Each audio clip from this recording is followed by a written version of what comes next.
فکر میکنم بازار ملک رو 3 بازیگر تشکیل میده. یکی سازنده است، یکی خریدار و یکی سرمایه گذار، ولی پشت پرده بازیگر قوی هست به نام بانک ها.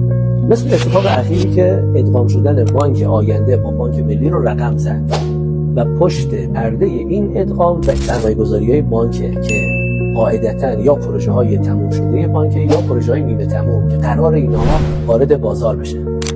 برای چی؟ برای تسویه بدهی های بانک آینده و یا افزایش نقدینگی. الان 2 تا سناریو داریم.